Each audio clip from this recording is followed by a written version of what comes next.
dengan kondisi yang ada sekarang. Setidaknya sekarang kalian bisa ketemu dengan teman kalian. Cuman yaitu tetap jaga prokes ya. Bukan hanya untuk kalian sendiri, tapi juga buat keluarga.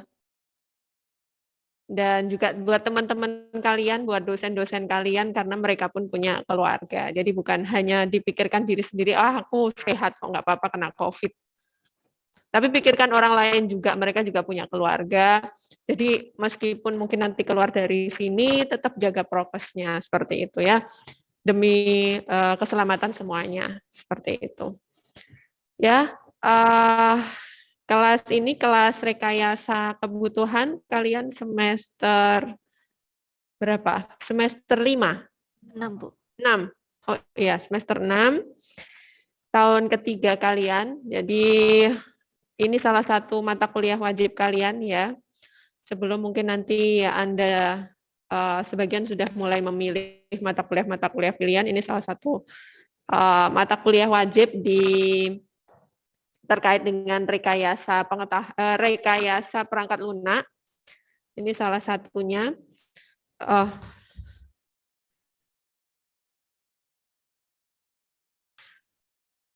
Kemudian ya mungkin sudah tahu nama saya lewat FRS-nya. Nama saya Ratih Nuresti Anggraini. Silakan dipanggil Bu Ratih. Mungkin sebagian dari kalian juga sudah pernah ngambil kelas saya. Kalau ketemu lagi di kelas ini ya nikmati saja. Kalau sudah mulai bosen ya nikmati saja. Kita sama-sama belajar nantinya. Karena mungkin ini juga pertama kali saya ngajar kelas rekayasa kebutuhan. Ya meskipun sudah tahu isinya apa gitu ya, mungkin karena masih pertama. Jadi kalian adalah kelinci percobaan saya. Iya, kenapa ini?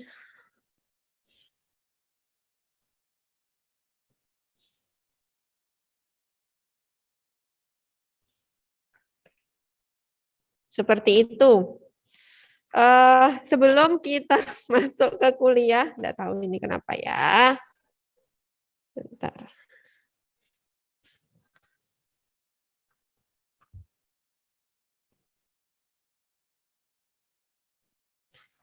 Sebelum masuk kuliah, saya absen satu persatu ya.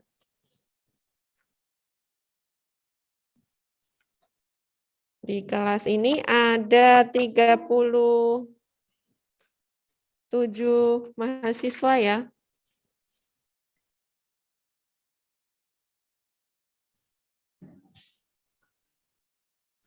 Ada 37 mahasiswa. Ini kalian bagi sendiri ya? Kok cuma separuh yang hadir? Atau dari instruksi dari kampus? Ada instruksi dari Tak yang Pak Ari, Bu, kemarin.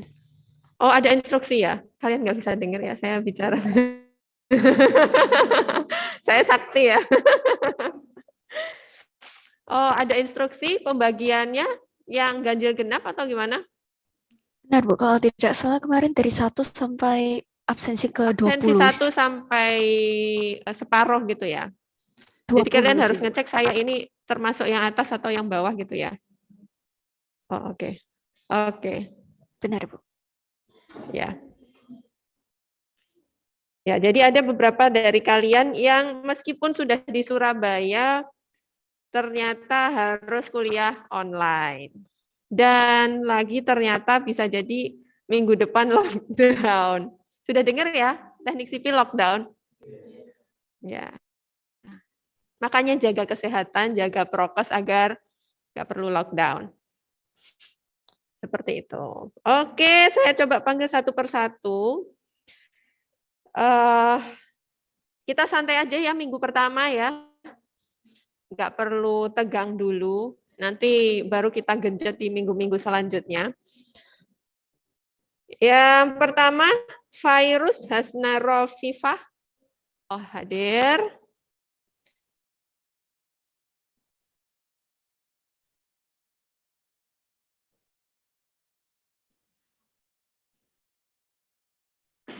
Asalnya dari sini, Mbak. Surabaya? Depok? Sudah lama di sini? Datangnya? Seminggu, oke.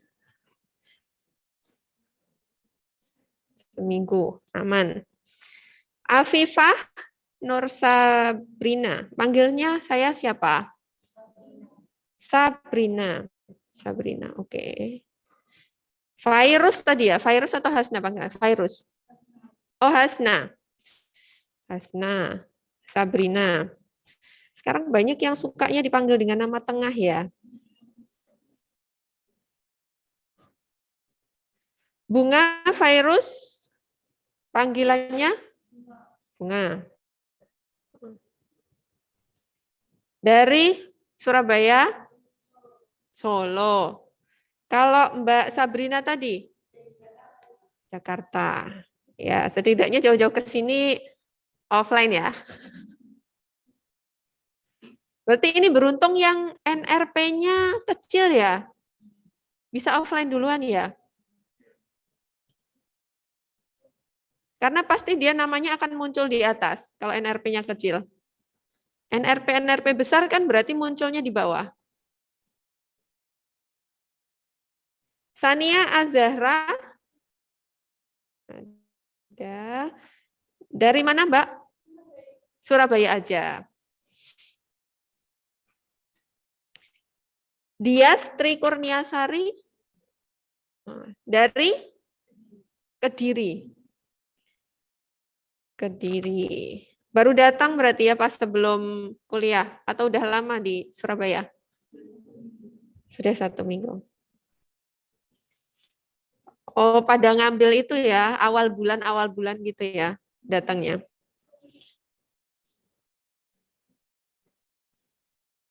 Dava Muhammad Azhar. Oke. Dari mana, Mas? Bogor. Bogor. Sudah lama di sini? Sudah sebulan.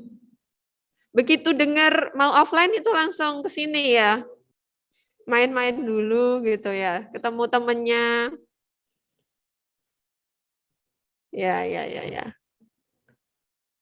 Next, Zelda. Panggilannya siapa nih? Zelda Elma Siboe. Zelda. Mbak Dias tadi, Dias panggilannya ya? Dava kan kemarin ngambil kelas saya kan ya? RP juga ya kalau nggak salah. Iya. Terus Bayu Eka Prawira. Dipanggil Bayu. Dari mana Mas Bayu? Lumajang. Lumajang itu arah Banyuwangi itu ya, sebelumnya tapi ya.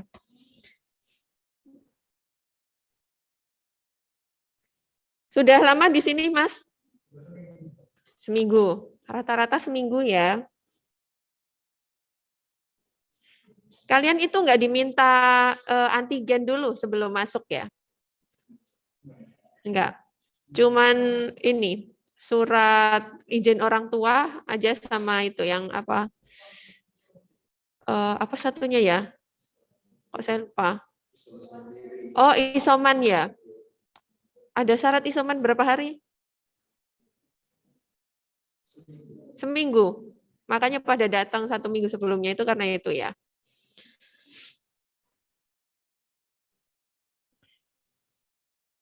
Jessica Tasyanita. Oke, panggilannya Mbak Jessica. Mbak Jessica dari mana? Oh, Surabaya aja.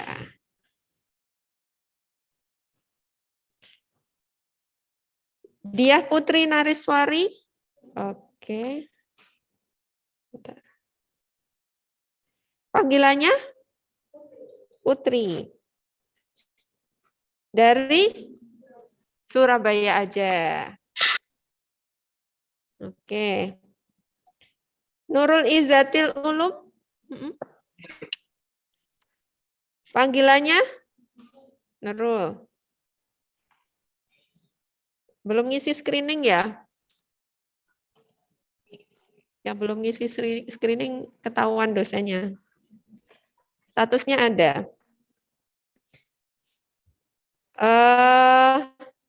Mbak Nurul dari mana? Gresik. PP. Oh, sudah lama di Surabaya. 2 bulan. Oke. Dido Fabian Fayat. Belum ngisi screening juga ya, Mas Dido. Diisi ya screeningnya sebelum masuk kelas kalian. Biar ketahuan siapa yang sakit. Dido Fabian ini siapa panggilannya? Dido. Dari mana? Hah, sorry? Blitar. Blitar. Sudah lama di sini juga? Oke. Oke. 1 bulan. Next, Muhammad Arif Faizin. Ya, panggilannya Faizin. Oh, nama belakang malahan ya.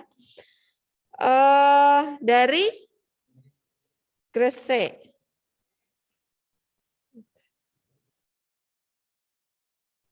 Gresik ngekos juga di sini. 1 bulan lebih, sama kayak Mbak Nurul tadi ya. Satu sekolah jangan-jangan asalnya. Oh, beda. Hana Mahmudah. Ya, panggilannya Hana ya.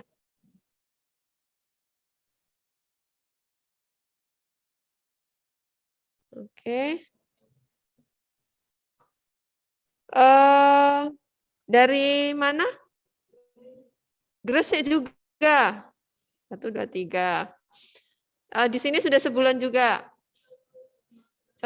Oh, 1 minggu. Oke.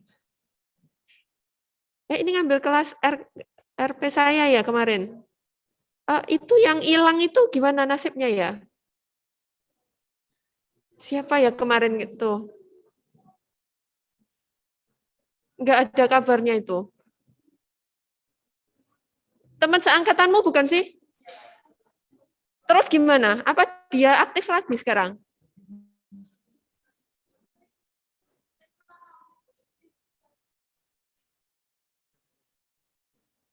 Soalnya dihubungi nggak bisa, kemudian nggak pernah balas. Teman angkatanmu loh. Ayo.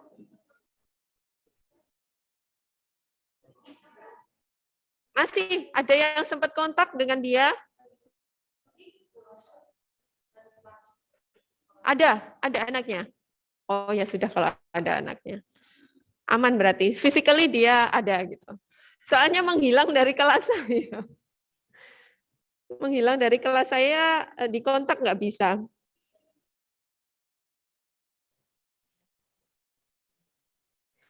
Next adalah Amanda Rozi Kurnia. Oke, panggilannya Amanda. Dari mana Mbak Amanda? Hah? Batam? Batam? Oh my God. Kok bisa jauh ke ITS nyasarnya? Biasanya kalau dari timur, ya dari Sumatera ke atas itu ke ITB gitu kan. Ya, oke. Sudah berapa lama di sini? Baru seminggu. Jauh amat ya. Cuman kalau kelas internasional kemarin ada banyak dari Sumatera. Ya, sudah jauh-jauh ke sini ya. Satrio? Dari mana kamu, Mas? Balikpapan. Oke, sudah lama? Sebulan. Oh, ini berarti yang sebulan-sebulan ini ketemuan ya kalian ya? Ketemuan gitu kan, soalnya kan belum, yang lain belum datang, pasti itu yang tadi sebulan-sebulan tuh ketemuan dulu gitu. Kan nggak ada ya aktivitas mahasiswa di kampus, nggak ada kan, online semua ya?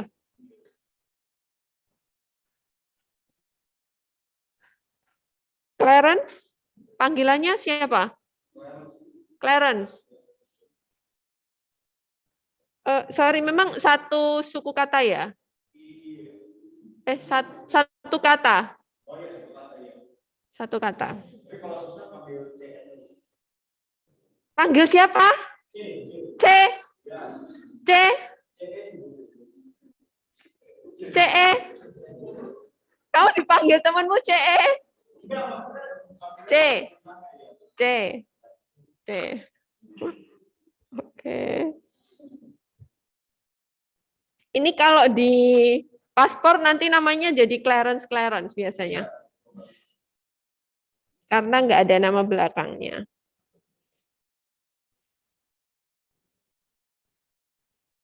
Nah, berikutnya Rosa Amalia.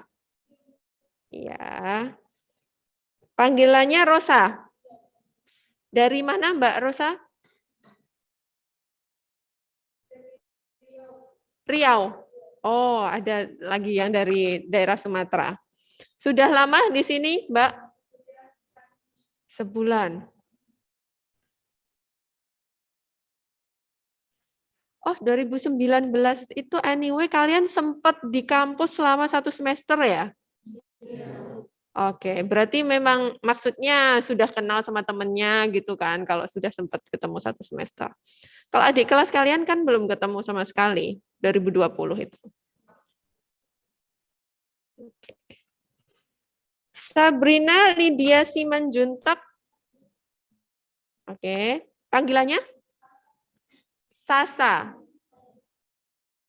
Sorry, telinga saya perlu dilepas dulu. Sasap. S-A-S-A-B. Sasap. Oke. Panggilan di rumah gitu ya memang. Sasap. Mbak Sasap dari mana? Medan.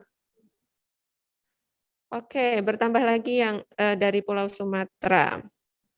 Kalau dari timur saya nggak kaget, kenapa? Karena memang dari timur itu biasanya ngambilnya yang ya ke ITS gitu, kalau nggak sekalian ke ITB atau UI. Kalau dari barat sana biasanya macet di ITB, UI, seperti itu. Makanya agak jarang dari daerah sana. Vira Fania Adelina. Oke, panggilannya Vira dari Surabaya aja. Nah, ini mulai dari Evelyn ini. Online ini. Evelyn masih di sana? Masih, Bu. Oke. Kamu kebagian online nih. Iya, Bu. Dan kelas-kelas yang lain berarti juga online nih ya? Ya, Bu. Enggak sih, Bu. Enggak sih. Ada beberapa yang kebagian ini. Ada yang full offline, ada yang minggu Ada. ini offline dulu. Oh, oke. Iya sih, kelas ini nanggung soalnya 37 orang. Sebenarnya 7 orang online aja bisa full yang lainnya. Jadi silahkan kalau mau mengusir 7 orang, silahkan yang mau offline, yang mau online hari ini didaftar dulu, nanti sisanya bisa offline. Karena kapasitas kelasnya seingat saya 30 ya. Ini bisa nampung berapa lagi nih? 1, 2, 3, 4, 5, 6, 7, 8, 9. 9 orang lagi sebenarnya bisa offline. Jadi kalau kalian mau atur sendiri, silahkan. Kapasitasnya seperti ini kalian hitung. Itu bisa offline.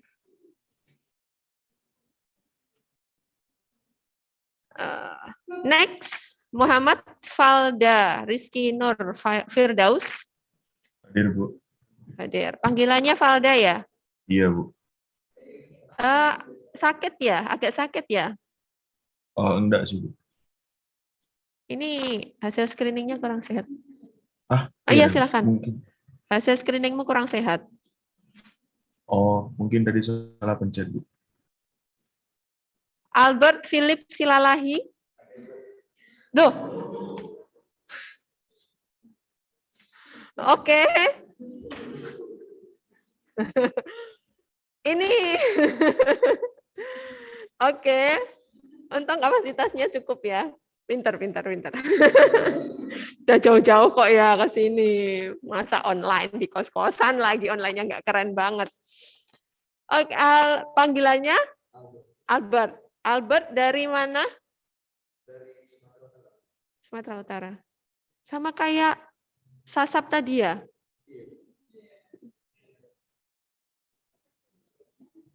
Ya, dia ini kreatif dia. Atau dia nggak tahu kalau ada pembagian. Iseng-iseng aja gitu ya. Siapa tahu ada kapasitas kelas, kalau enggak saya online di luar. Itu namanya kreatif. Oke. Sudah lama Mas Albert di sini? Oh, sudah 2 minggu. Next, Gary Sihaj. Ya, hadir, Bu. Oke, panggilannya siapa Mas? Gary, Bu. Gary. Kurang sehat ya Mas Gary? Iya, Bu, agak kurang sehat. Di mana? Di kos-kosan atau di rumah? Oh, di rumah, Bu. Oke, di rumah. Surabaya aja berarti ya? Iya. Ya. Oke. Ya, ya, bagi yang kurang sehat nanti online aja ya. Demi semuanya. Fitrah Mutiara. Hadir, Bu. Oke. Mbak Fitrah. Dari mana asalnya? Dari Surabaya saya, Bu. Oh, online di rumah aja ini ya berarti? Iya, online. Dapat nomor urut terakhir. Oke. Next adalah Nazwa Amira Hardi. Halo? Halo? Ada nggak?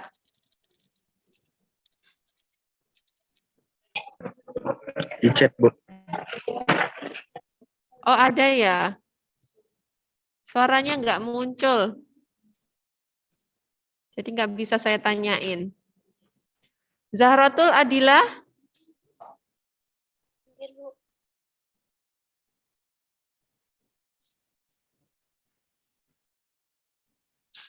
Zahratul. Halo? Iya, hadir, Bu. Ya, suaranya tidak ada lagi. Hadir ya, nggak bisa saya tanyain. Riza Dwi Andika. Hadir, Bu. Ini saya atau kalian yang nggak ada suaranya ya? Riza, Hadir, Bu. ada? Hadir, Bu. Oke, suaranya kecil, Mas. Muhammad Dafa. Hadir, Bu. Panggilanmu siapa, Mas? Dafa, Bu. Dafa. Ini Dafa juga kan? Panggilanmu Nggih. siapa? Azhar. Ya, namanya nama-nama sama gini bingung manggilnya. Dafa 1, Dafa 2 gitu. Latifa Itkonina Mardiati.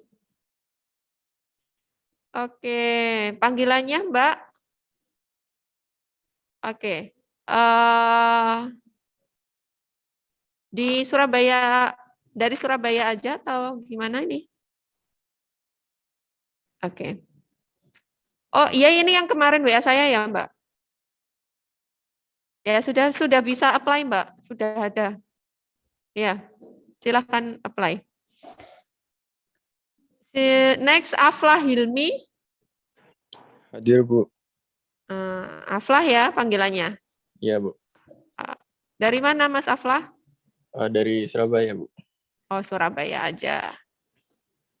Ya. Next, Muhammad Rizkullah Akbar. Hadir, Bu.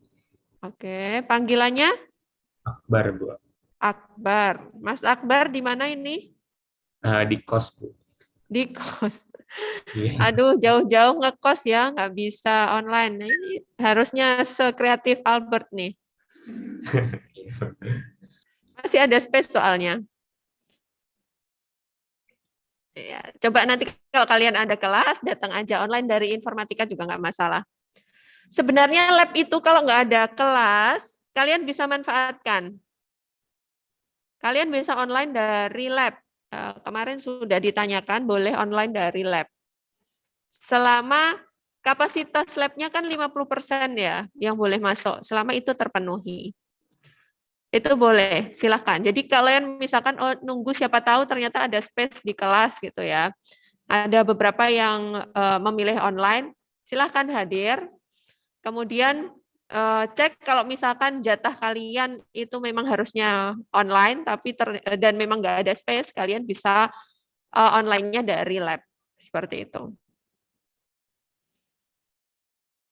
Next adalah Muhammad Naufaldillah. Hadir, Bu. Panggilannya? Hadir. Panggilannya hadir. Bukan, panggilannya Naufal atau Nabdil. Naufal Nafdil. atau soalnya ada Naufal lain di sini. Di Oh. ITS gitu. Oh gitu, oke. Ini dari kos-kosan juga atau dari rumah, Mas, online-nya? Saya lagi di tempat co-working space yang purpose ITS gitu. Oh, oke. Oke. Dari kampus berarti ya. Ya di sini masih Ya, ada di- space, Mas, sebenarnya di kelas. Oh. Next. Next adalah Gian Ega Wijaya. Hadir, Bu. Gian, online dari mana? Dari kos-kosan apa dari rumah? Dari kos-kosan, Bu. Aduh, ya. Nanti next time silakan cek ya kalau kapasitas kelasnya masih bisa, boleh. Iya, Bu. Next adalah Muhammad Rizky Widodo. Hadir, Bu. Panggilannya Rizky, Bu. Rizky. Rizky lagi kurang sehat ya? Iya, Bu. Enggak lagi positif kan? Iya, Bu. Saya masih di Bekasi, Bu. Oh, masih di Bekasi. Positif, ini lagi positif. Iya. Ya, teman-teman, ada yang sakit, lagi positif, silakan didoakan temannya biar cepat sembuh. Rizky lagi sakit, positif. Gejalanya ringan atau OTG? Lumayan sih, Bu. Cuman udah beberapa hari sih ini soalnya. Oh gitu. Udah ringanan. Nggak sempat ke ini ya, Wisma Atlet atau ke rumah sakit gitu? Enggak. Kemarin niatnya mau balik ke Surabaya, pas dites taunya positif, jadi nggak jadi ke Surabaya, Bu. Oh gitu ceritanya. Ya. Ya, semoga segera sehat ya Mas Rizky. Ya, Bu, amin. Makasih, Bu. Ya. Jadi dia sudah mau ke sini ternyata teman-teman. Pas tes positif. Dewi Mardani Christine. Halo. Iya, hadir, Bu. Oke. Online dari mana, Mbak? Saya sudah di Surabaya, Bu. Tapi asalnya dari Kaltim. Oh, asalnya dari Kaltim. Oke, ya. Ya, lain kali coba dicek aja, Mbak. Kalau kapasitas kelas masih bisa offline kok. Next adalah Aristia Wivika Wijaya. Hadir, Bu. Panggilannya? Aristia, Bu. Aristia. Online dari mana ini? Dari rumah, Bu. Oh, dari rumah. Orang Surabaya aja berarti ya? Iya. Oke. Sudah ya, semuanya hadir ya?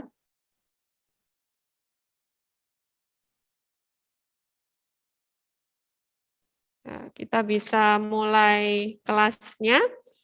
Rekayasa kebutuhan. Jadi hari ini saya masih memberikan pengantar aja.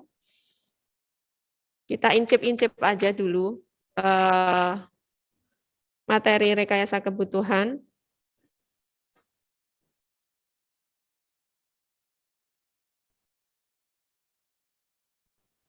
Ya, ini adalah secara umum gambaran aturan di kelas saya. Yang pertama nanti untuk tugas atau penilaian ya, lebih tepatnya evaluasinya, bukan tugasnya. Evaluasinya nanti ada yang individu, ada yang tim. Jadi ada yang individu, ada yang tim. Salah satunya yang individu nanti adalah kuis. Akan ada kuis untuk menilai pemahaman Anda, kognitif Anda masing-masing. Nanti akan saya selenggarakan kuis. Kemudian ada tim untuk mengerjakan tugas kelompok. Mungkin beberapa di antaranya ada presentasi, kemudian ada proyek, seperti itu. Karena ini kelas rekayasa kebutuhan, fokusnya adalah untuk mendapatkan kebutuhan. Jadi proses-proses untuk mendapatkan requirement ya, requirement perangkat lunak itu fokus kita lebih ke situnya, bukan ke pembangunan perangkat lunaknya, tapi lebih kepada bagaimana kita mendapatkan kebutuhannya. Ya tentu saja mungkin sebagian kebutuhan itu nanti harus diimplementasikan untuk dilihat apakah kebutuhan yang memang diminta oleh pengguna itu sudah ada atau belum, seperti itu.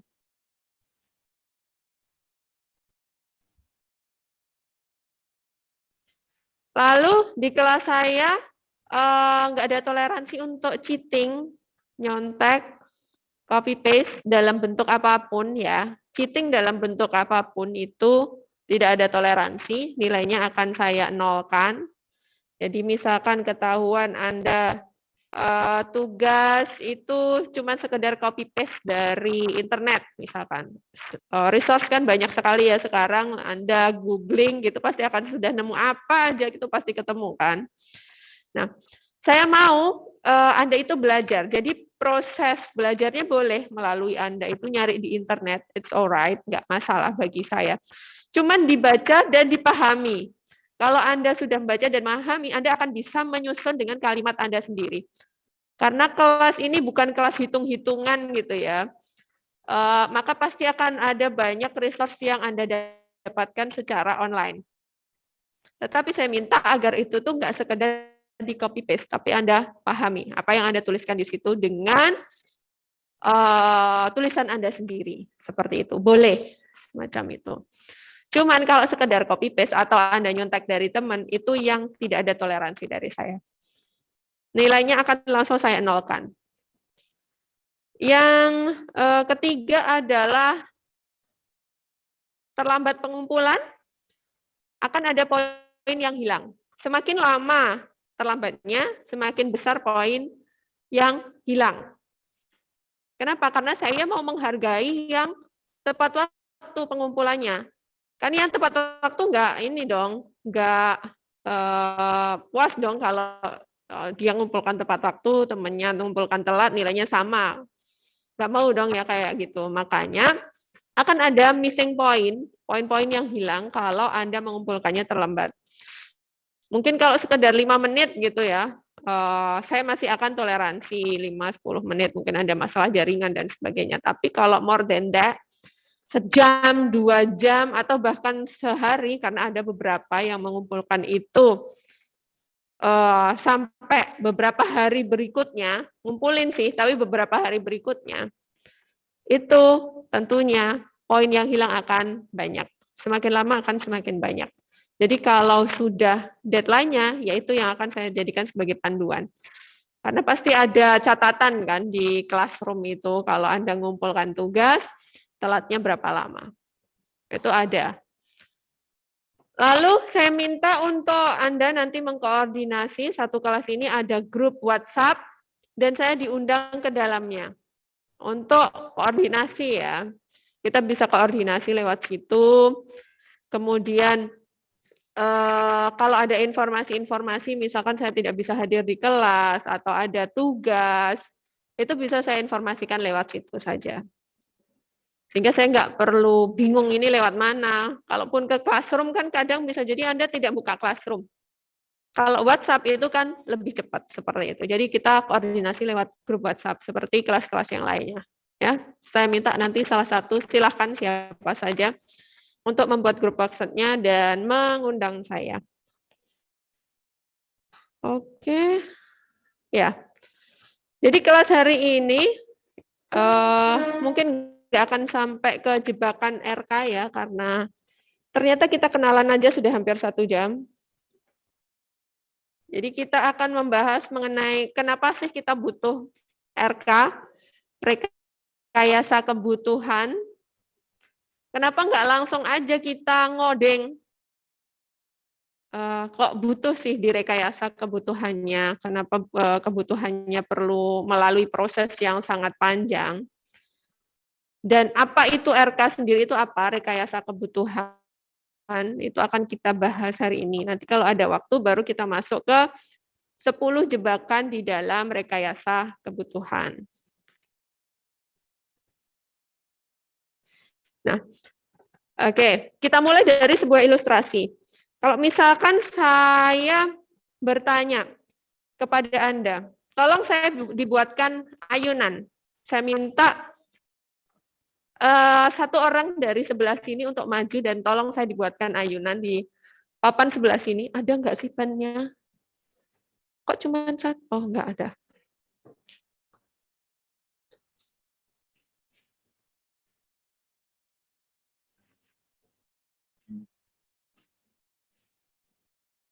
Ya, silakan satu orang membuat ayunan di sebelah sini, satu orang di sebelah sini.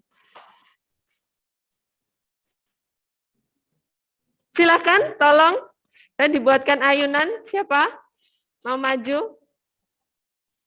Nanti Anda akan dapat gambaran kenapa kemudian kita butuh RK. Silakan. Ayunan.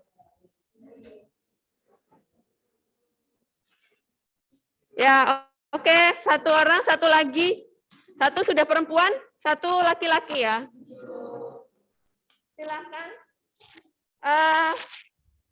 Sambil saya minum ke atas dulu ya.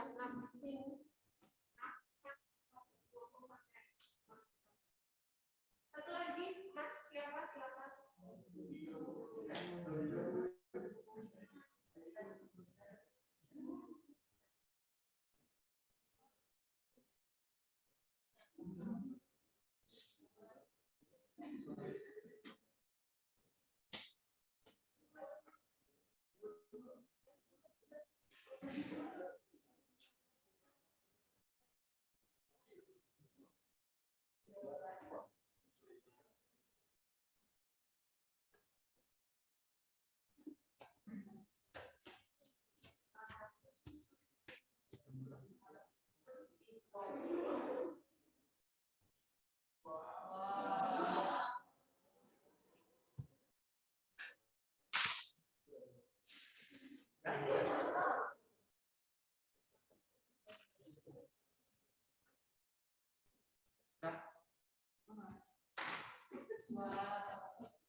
Sorry ya yang online, saya tinggal pergi begitu saja.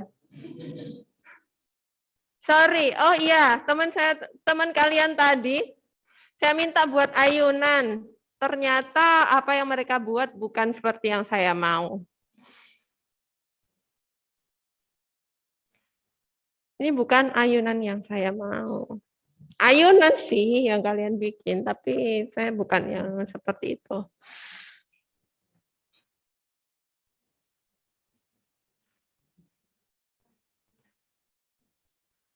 So what? Saya adalah klien Anda. Saya nggak puas dengan apa yang Anda lakukan. Anda yang Anda buatkan untuk saya.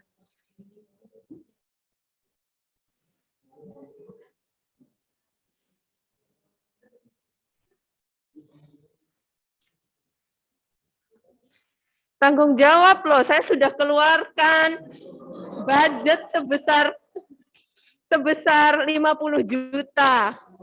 Kan. Gimana?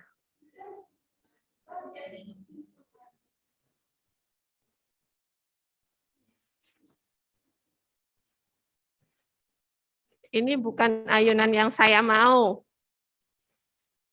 Ayo kalian bikin ulang. Gimana coba? Bisa kan? Bisa nggak? Mungkin nggak hal itu terjadi? Mungkin. Kenapa hal itu terjadi? Yang pertama.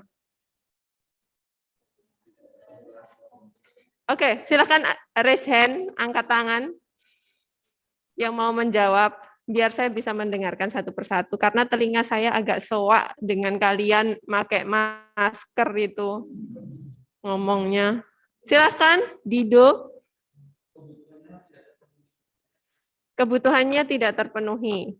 Kebutuhan yang mana?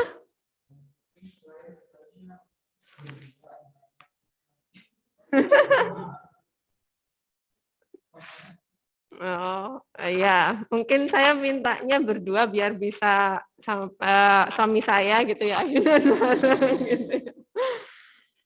Oke. Ada kata mungkin. Oke. Next siapa? Coba. Kenapa kok bisa kejadian seperti ini? Yang kalian buat bukan yang ada, yang saya mau.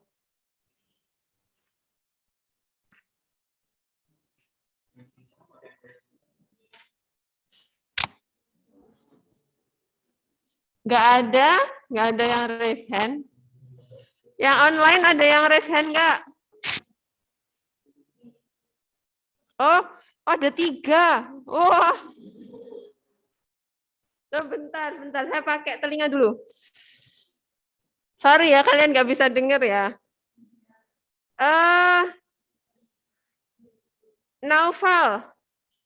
Nafdil ya panggilannya tadi maunya. Nafdil, ya. Kenapa? Karena ini tidak sesuai dengan selera klien gitu. Tidak sesuai dengan selera klien. Dan tadi kliennya belum menjelaskan spesifikasi ayunan yang mau dibuat gitu.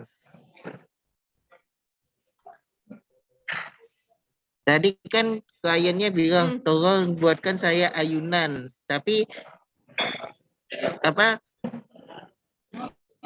belum dikasih tahu spesifikasi ayunannya seperti apa gitu. Cuma dibuat ayunan. Jadi nanti orangnya kalian dengar bakal ya? mengerjakan Oke, lanjut. ayunannya sesuai gambaran dari pembuatnya atau membuat ayunan gitu. Dan bukan sesuai dari selera atau kebutuhan klien. Sudah, Bu. Oke. Thank you, Nafdil. Sama-sama. Next, Evelyn. Kenapa? Evelyn, kok bisa terjadi hal ini? Ya, karena belum dilakukan diskusi antara klien dengan si pembuatnya, Bu. Makanya ekspektasinya itu tidak terpenuhi.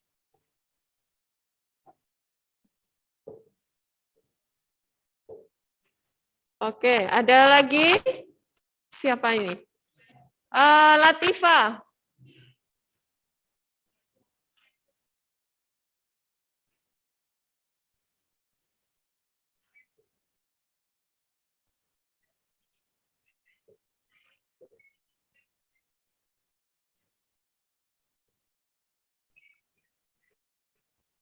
Oke, terima kasih yang online sudah raise hand. Ada tambahan dari yang offline? Silakan.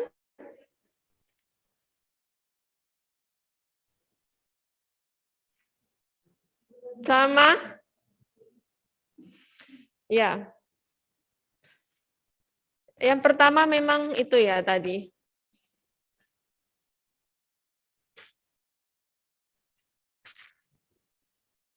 Saya cuma bilang saya mau minta dibuatkan ayunan. Kemudian Anda sebagai seorang let's say project manager gitu ya. Let's say project manager nggak nanya kepada saya, ayunan yang seperti apa, Bu? Ya kan? Langsung aja kalian asumsikan ayunan.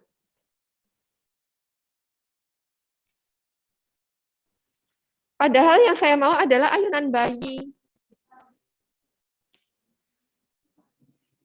Gak ada yang nanya ke saya dari tadi. It's so out of it gitu ya. Sangat jauh dari yang saya minta, saya inginkan. Dan, oke, itu yang pertama. Ini kita belum masuk ke dalam ya, belum membahas materinya. Itu yang pertama, belum ada diskusi. Dari project manajernya kalian bikin aja gitu. Semau kalian. Padahal belum tentu itu yang dibutuhkan oleh kliennya. Kliennya misalkan new mother gitu ya, ibu baru, anaknya newborn, kalian bikinkan kayak gini, useless. Gak ada gunanya, anaknya baru 1, baru lahir lagi kalian bikinkan gini. Gak ada gunanya. Seperti itu. Jadi, ini yang pertama, harus ada diskusi terlebih dahulu. Klien menyampaikan terlebih dahulu apa yang diinginkan. Oke. Katakanlah kita sudah ngobrol, sudah saya sampaikan. Oke, tolong ya, saya dibuatkan ayunan untuk bayi saya yang baru lahir, ya agar dia bisa tidur kalau diayun-ayun. Seperti itu. Apakah itu cukup kalau sudah ketemu? Belum. Kenapa?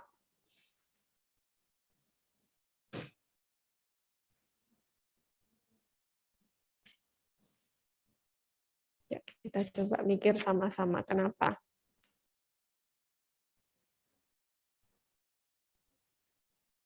Kenapa meskipun kemudian sudah ada diskusi, sudah dijelaskan, saya sudah bilang saya mau ayunan untuk anak saya yang baru lahir, tolong dibuatkan.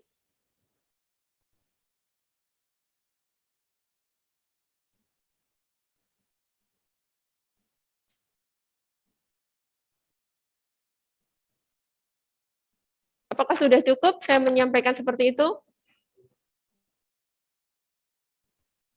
Sudah cukup?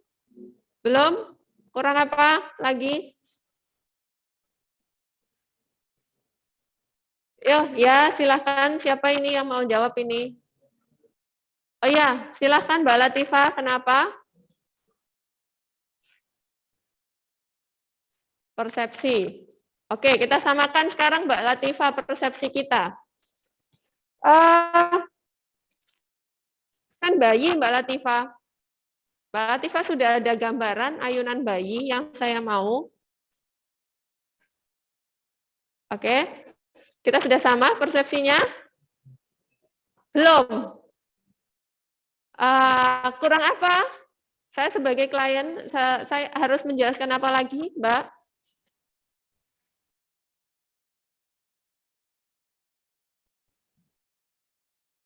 Gambaran persepsi. Saya bingung, Mbak Latifah, maksudnya apa?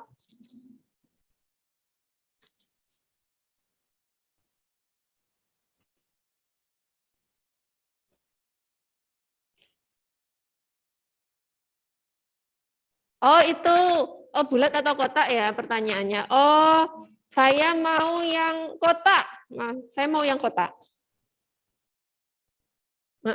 Sudah bisa? Sudah bisa dibuat?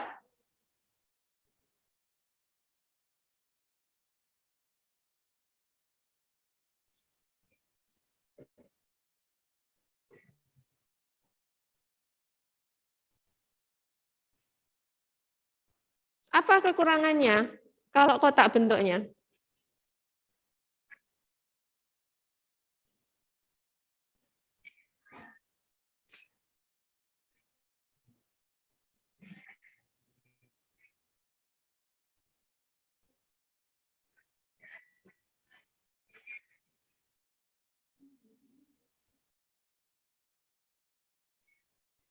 Oh, anak saya baru lahir kok. Anak saya baru lahir ini. Ayunan buat anak saya yang baru lahir ini. Sorry ya, sorry. Ini kita bermain peran ya. Saya bukan menghakimi kalian yang sedang bertanya ya. Mbak Latifah jangan merasa dihakimi ya. Kita sedang bermain peran di sini. Saya mencoba menempatkan diri saya sebagai klien gitu. Agar kalian mendapatkan gambaran aja. Kenapa kemudian kita butuh RK. Oke, iya. Lanjut. Anak saya masih bayi kok, nggak masalah ada lancip-lancipnya atau gimana gitu. Kan Mbak Latifah nanti juga bisa nambahin kan sesuatu di lancip-lancipnya itu biar nanti kalau anak saya udah agak gede nggak kepentok terus luka. Seperti itu.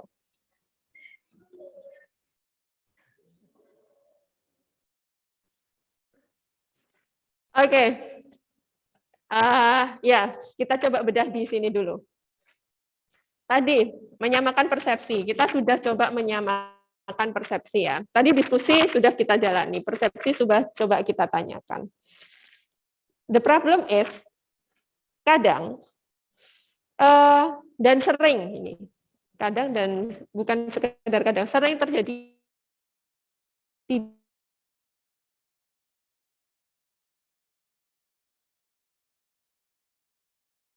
sebenarnya butuh yang gimana? Taunya kalau sudah dibikin salah, bukan yang kayak gitu. Oh, ketika sudah dibikin, oh kurang ya, ini ditambahin ini. Oh, ini seharusnya ada itunya. Kenapa? Karena dia bukan seorang programmer. Dia nggak tahu bahwa oh biasanya itu seperti ini. Kalau bikin ayunan itu ada fitur-fitur ininya. Dia di gambarannya, oh saya pernah ngeliat ya. Saya pernah ngeliat tuh ayunan di rumah saudara saya bagus. Kalau saya pakai buat anak saya itu bagus, nanti kalau ada ditambahin ini itu fiturnya akan lebih bagus lagi. Tapi kan itu di kepalanya klien. Itu ada di dalam kepalanya klien yang itu tugas Anda sebagai project manajernya, sebagai engineer-nya untuk kemudian menggali atau mendownload apa yang ada di dalam otak si klien itu, sehingga Anda bisa mendapatkan informasi yang Anda butuhkan. Kalau enggak, ya seperti ini tadi, ditolak karena nggak sesuai dengan kebutuhan mereka. Rekayasa kebutuhan tugasnya ada di situ. Dan ketika sudah ditolak, apa yang terjadi? Let's say, Anda sudah dikasih budget 50 juta. Apakah 50 juta ini menjadi bermanfaat? Enggak. Hilang uang 50 juta. Waktu yang sudah Anda habiskan selama 5 bulan untuk membangun ayunan ini, sia-sia. Resource yang Anda habiskan, orang, misalkan Anda punya karyawan 4 orang, yang sudah Anda pekerjakan itu sia-sia, harusnya mereka bisa membuat sesuatu yang bermanfaat, akhirnya sia-sia. Semua resource yang Anda miliki akhirnya sia-sia. Kenapa? Karena ayunan nggak kepakai, nggak sesuai dengan kebutuhan customer-nya. Nggak sesuai dengan kebutuhan kliennya. Sama. Dengan juga software. Kalau kita bicara tentang software. Karena yang kita bicarakan ini nanti kan software ya. Software itu lebih abstrak lagi. Lebih abstrak lagi dibandingkan dengan ayunan. Kalau ayunan jelas, kalau saya ngomong ayunan bayi, itu langsung mungkin akan ada gambaran ayunan untuk bayi dengan harus ada safety-nya berarti kan, karena masih baby. Kemudian nanti mungkin Anda akan tahu, oh anaknya laki-laki atau perempuan. Color-nya akan disesuaikan. Secara umum ada gambaran. Kalau kebutuhan perangkat lunak itu lebih absurd lagi. Tiap organisasi bisa memiliki kebutuhan yang berbeda-beda. Yang jauh berbeda dari apa yang sudah Anda kembangkan sebelumnya. Seperti itu. Makanya kemudian Anda butuh yang namanya rekayasa pengetahuan. Agar setidaknya Anda bisa meminimalisir kesalahan yang sangat besar di kebutuhannya. Kebutuhannya nggak terlalu jauh gitu loh dari apa yang sebenarnya dibutuhkan oleh pelanggannya. Seperti itu. Paham ya? Karena nanti kalau sudah jadi hilang semua tuh resource. Kalau cuman kesalahan ada di tingkat programming ya, ketika Anda implementasi, nggak masalah kan? Tinggal Anda implementasi ulang. Tapi kalau dari awal kebutuhannya sudah salah, kan akhirnya desain salah, implementasi salah. Seperti itu. Wasting semua resource yang sudah Anda keluarkan itu tadi. Gitu ya gambarannya.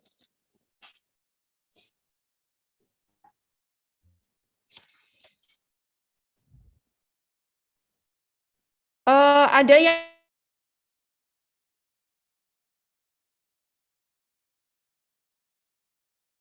yang online?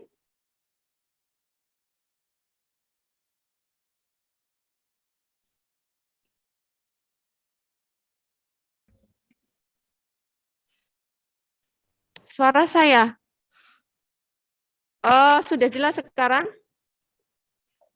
Ada pertanyaan dulu sebelum saya lanjutkan?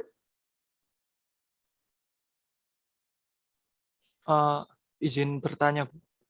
Boleh, silakan. Kan kalau tadi prosesnya kita harus tahu kayak keinginan klien seperti apa supaya nggak jauh-jauh hasil proyeknya itu. Itu kira-kira ada batasannya nggak? Apa kan kalau kita tanya terus kan juga bisa, Bu. Sampai sedetail-detailnya kan juga bisa.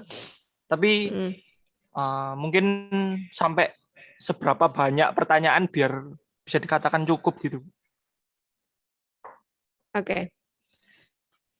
Iya, seberapa jauh kita harus menggali informasi dari klien seperti itu ya, Mas?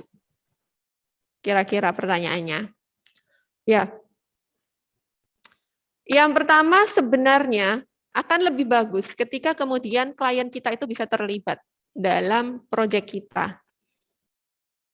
Kenapa? Karena setiap kali ada problem, kita akan bisa langsung memverifikasinya dari awal. Jadi Seperti tadi. Tadi kan setelah saya bilang, tolong saya buatkan ayunan. Saya tinggal pergi ya. Sehingga kalian bikin ayunan aja gitu. Nggak nanya lagi sebelum saya pergi tadi. Langsung dibiarin aja saya pergi gitu. Nggak nanya dulu, Bu, ayunan yang kayak apa gitu ya. Enggak. Tapi langsung bikin aja gitu. Nah, yang terjadi adalah seperti itu. Memang biasanya klien itu langsung lempar aja. Saya mau ini. Terus setelah itu ditinggal. Banyak kejadian seperti itu. Kenapa? Karena satu klien itu juga sibuk. Mereka bukan bagian dari organisasi kita. Ya kalau misalkan kita bicara soal organisasi yang memiliki IT department.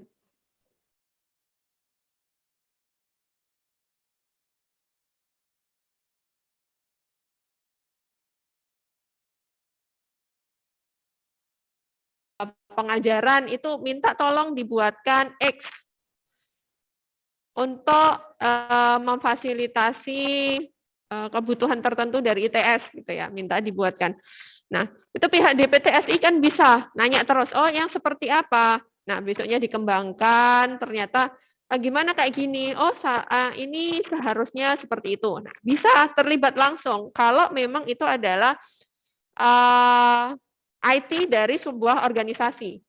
Tapi kalau kita bicara soal software house itu kan di luar dari organisasi ya.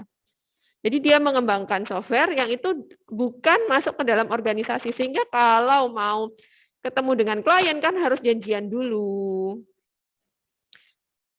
Itu terkadang problemnya ada di situ. Kita nggak bisa selalu ketemu dengan klien. Nggak bisa, karena mereka juga punya kesibukannya sendiri. Makanya biasanya kalau project manager yang sudah bagus, mereka sudah tahu celah-celahnya. Nanya-nanyanya itu tentang apa kebutuhan kliennya. Sudah sesuai atau belumnya, itu sudah tahu kira-kira seperti apa. Sehingga kalaupun membelok itu biasanya nggak terlalu jauh. Memang butuh experience, butuh pengalaman. Pengalaman mengerjakan project yang more or less, kurang lebih sama dengan yang sebelumnya. Jadi sudah ada pengalaman dari project sebelumnya gitu ya.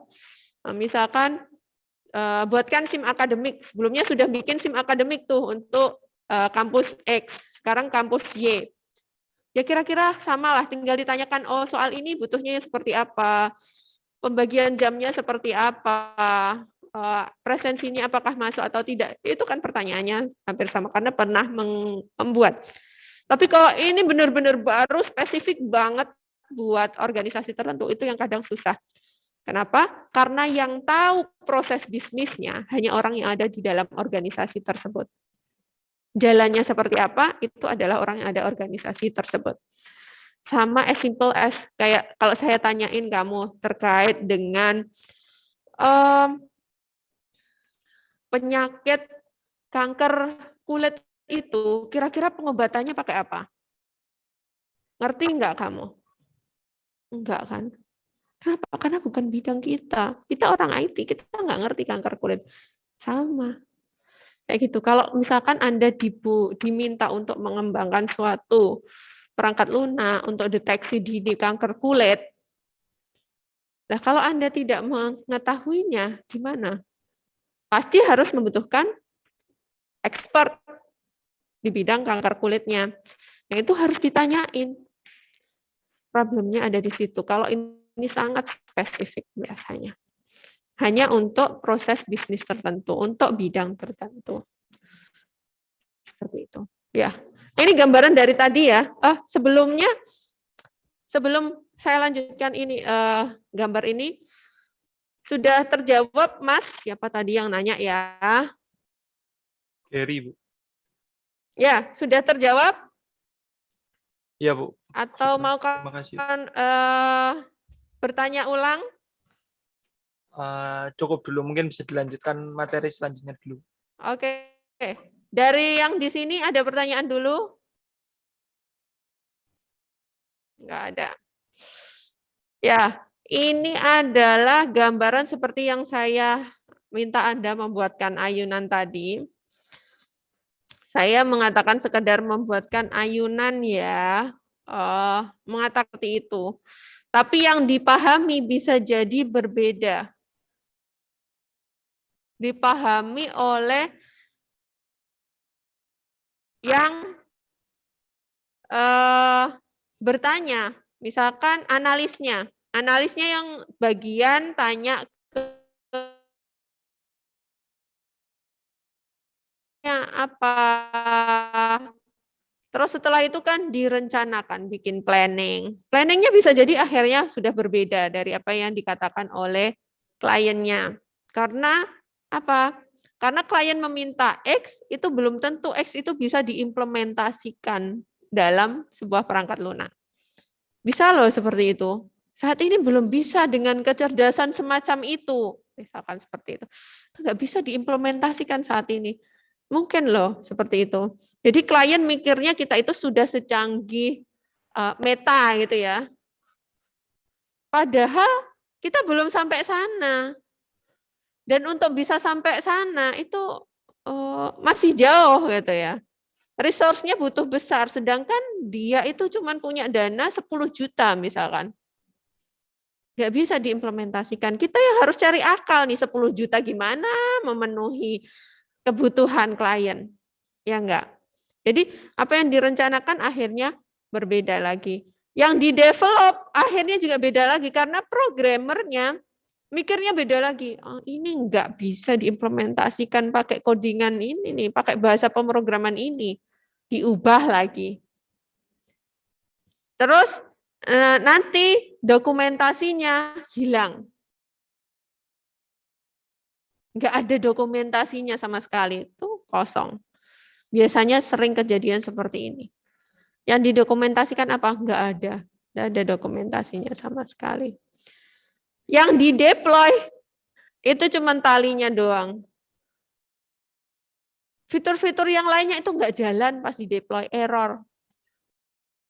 Sering nggak kalian kejadian terus FP tiba-tiba error gitu ya? Maaf Bu, tadi bisa kok Bu, kita coba. Sering saya ada ketemu mahasiswa kayak gitu. Tadi bisa, nggak tahu ini kenapa. Errornya itu pinter gitu ya, errornya itu pinter pas demo. Seperti itu. Jadi yang di-deploy cuman talinya. Kemudian yang dibayarkan oleh customer sangat besar. Harganya harga taman bermain.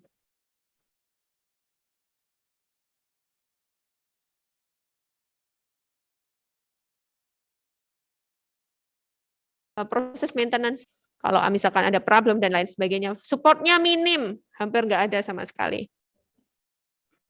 Padahal yang dibutuhkan customer sebenarnya cuman kayak gini.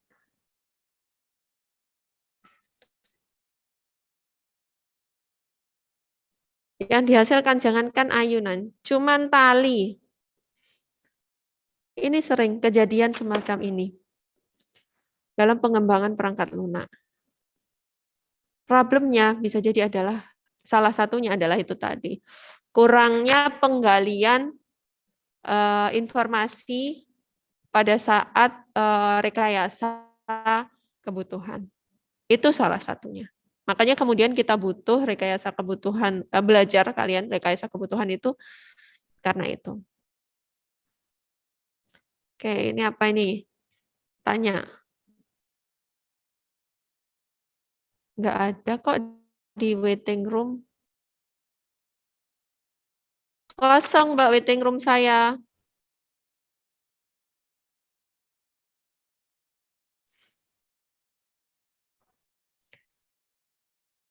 Ya, saya lanjutkan.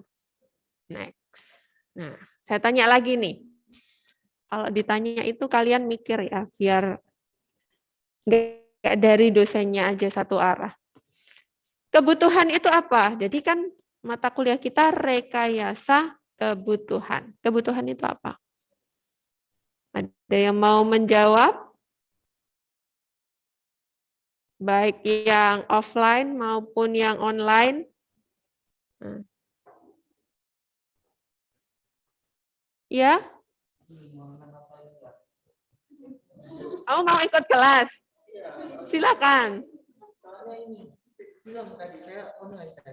Oh, kamu online dari working space tadi? Iya, tapi belum butuh jaringannya.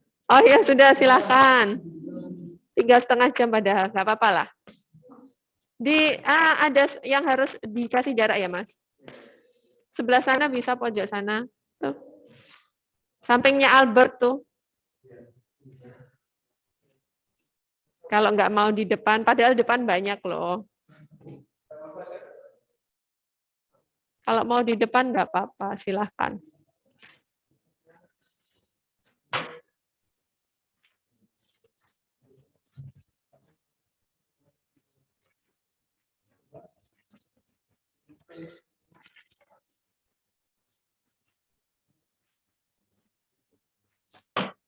Ya, balik lagi ke pertanyaan saya. Apa itu kebutuhan?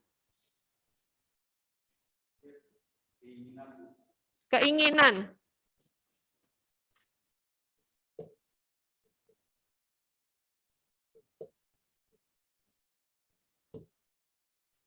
Apalagi? Sesuatu yang harus dipenuhi.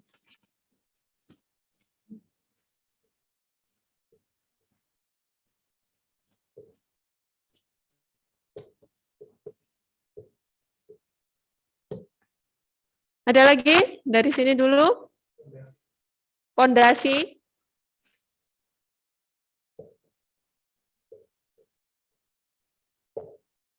Ada lagi? Dari yang di kelas? Oke, dari yang online ada yang mau menjawab? Apa itu kebutuhan? Silahkan.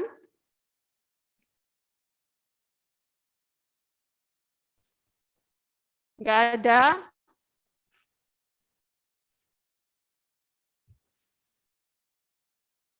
Oh, Latifah, silahkan. Oh, kamu jawab di sini toh. Sesuatu yang dibutuhkan manusia.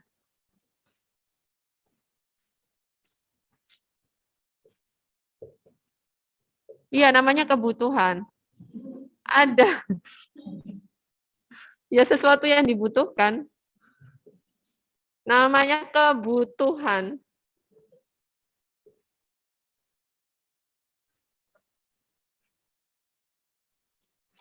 Requirement. What is requirement? Apa itu kebutuhan?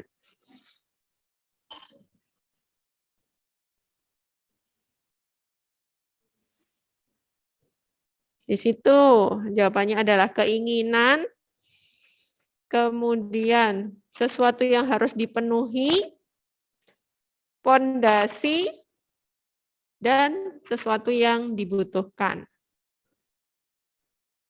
Seperti itukah kebutuhan?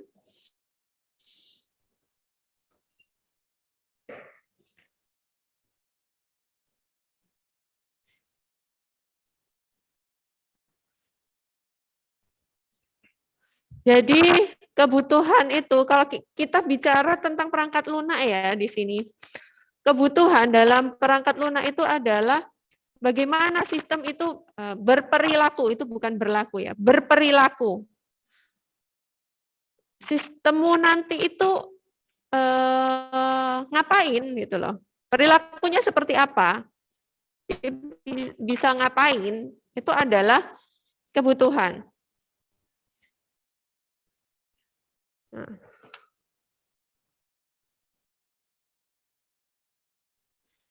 Kemudian yang masuk di dalamnya juga adalah propertinya. Ada properti apa saja di dalamnya. Ada atribut-atribut apa saja.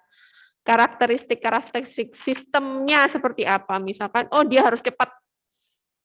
Oh dia harus bisa melayani 24 jam. Nggak matian gitu ya. Misalkan ini software jam 7 pagi sampai jam 10 pagi nyala, tapi habis itu mati. Kebutuhannya nggak seperti itu. Kebutuhannya adalah 24/7. Nyala terus 24 jam selama 1 minggu.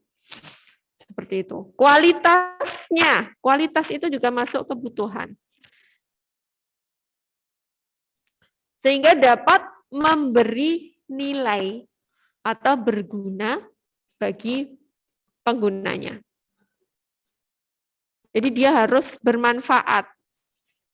Ada nilainya, ada tambahan nilainya software kita itu. Semisal, kita bicara soal presensi. Presensi ITS, itu kan sistem ya. Itu adalah salah satu bentuk sistem. Perilakunya seperti apa? Coba, perilakunya apa?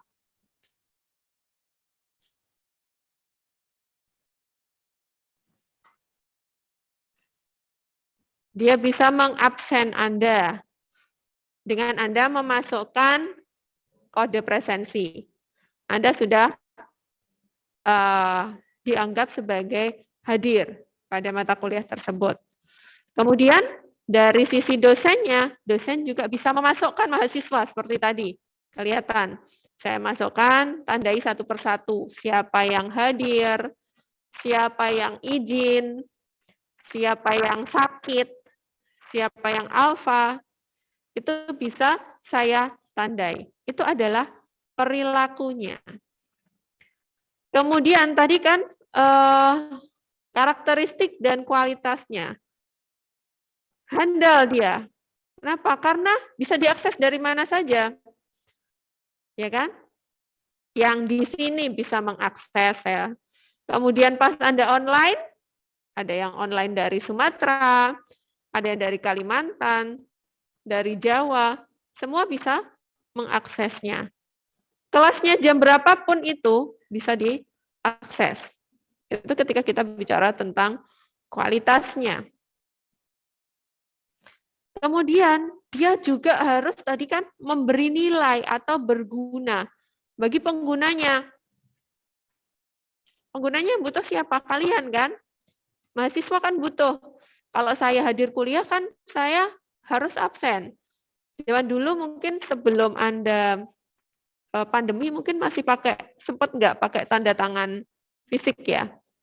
Yang kemudian muter gitu ya, satu persatu setiap di kelas hadir, kemudian Anda parafin satu persatu gitu. Nah, saya butuh kayak gitu menandakan bahwa saya hadir. Saya bisa ketahuan saya hadir.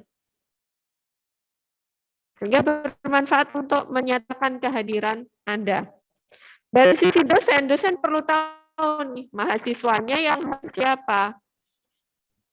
Yang nggak hadir siapa. Yang titip absen siapa. Jangan titip absen tuh ya. Anda, tolong dong diabsenin, tanda tanganku kayak gini. Login pakai, bisa aja sih, titip absen. Login dari loginnya teman, kemudian Anda masukkan kodenya, sama aja sebenarnya. Cuman kemudian dosennya juga bisa tahu berapa yang kehadirannya 80% ke atas, siapa yang kurang dari 80%, yang kemudian tidak bisa mengikuti evaluasi akhir.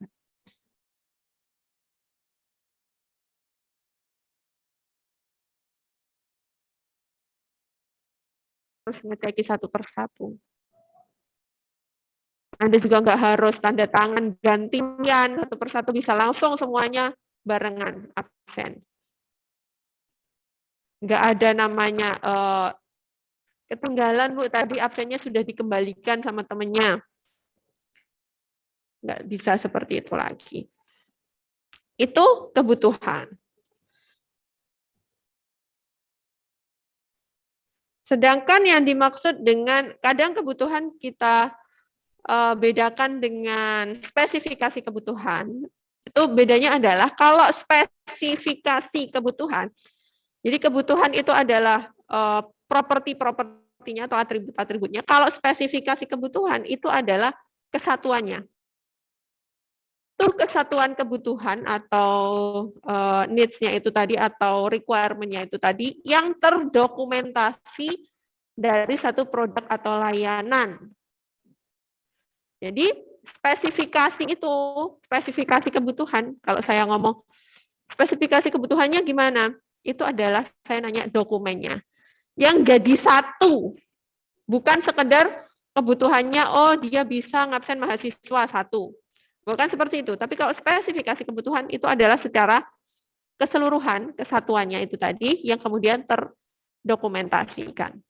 Bukan sekedar diucapkan, tapi terdokumentasikan. Nah, ini di belakang ya. Mengapa kita butuh RK? Yang pertama, pasti semua perangkat lunak itu akan memiliki spesifikasi sendiri-sendiri. Spesifikasi tadi adalah dokumennya ya, dokumen kebutuhannya. Semua perangkat lunak pasti memiliki spesifikasi.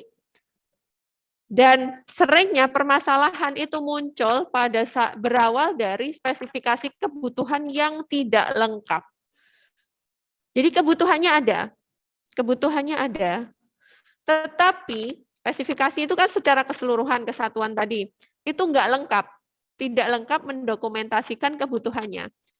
Mungkin klien sudah menyampaikan sebenarnya, tetapi dalam dokumen spesifikasi kebutuhan itu nggak ada, sehingga akhirnya desainer maupun programmernya itu tidak mengimplementasikannya karena nggak ada di dokumen spesifikasinya.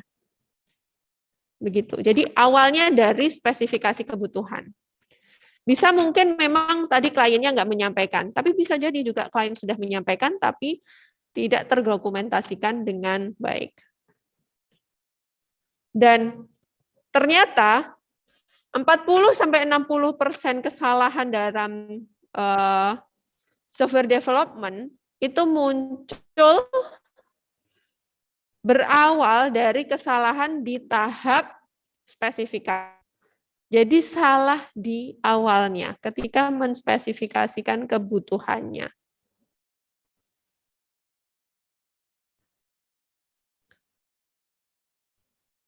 Nah, ya. Kita lihat ketika sebuah error itu terjadi karena error spesifikasi, kita lihat di sini, kalau misalkan error spesifikasi itu nanti efeknya, errornya di atas ya, di requirement specification, efeknya adalah di keseluruhan mulai dari desain, implementasi, testing, dan maintenance itu akan error semuanya. Tetapi kalau kesalahannya sekedar misalkan di implementasi, itu lebih gampang, kita tinggal memperbaiki programnya aja. Atau di desain, kita memperbaiki desainnya, kemudian setelah itu, kalau otomatis implementasinya juga akan salah.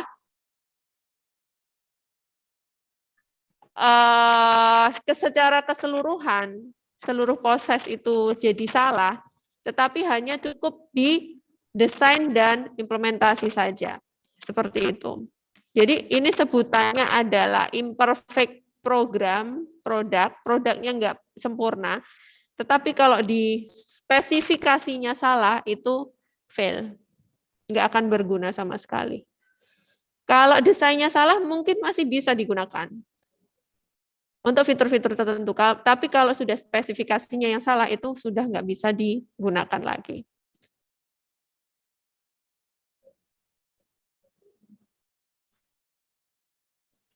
Apa ini? Nah, ini adalah hasil investigasi gitu ya. Jadi ini sudah ada risetnya ya. Dari Bell Labs dan IBM sudah melakukan riset bahwa 80% dari kecacatan perangkat lunak itu karena ada kesalahan di fase kebutuhan. Requirement-nya itu di fase itu sudah salah. Nah, kalau kita bisa memperbaiki proses pendefinisian kebutuhan, maka jumlah testing dan pengerjaan ulang yang harus dilakukan lebih sedikit. Kita nggak perlu banyak-banyak testing lagi, karena dari spesifikasinya sudah. Jadi kesalahannya itu bisa diminimalisir jauh lebih besar.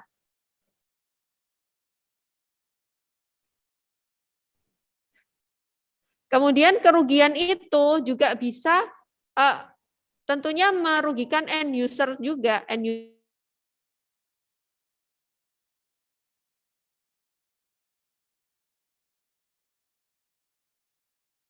Kena dampaknya juga. Lalu dari data lain, US Force Project, 36% dari kecacatan disebabkan oleh kesalahan dalam penerjemahan kebutuhannya. Jadi balik, ternyata sampai 36. Dan dari 36% itu hanya 9% yang bisa diselesaikan.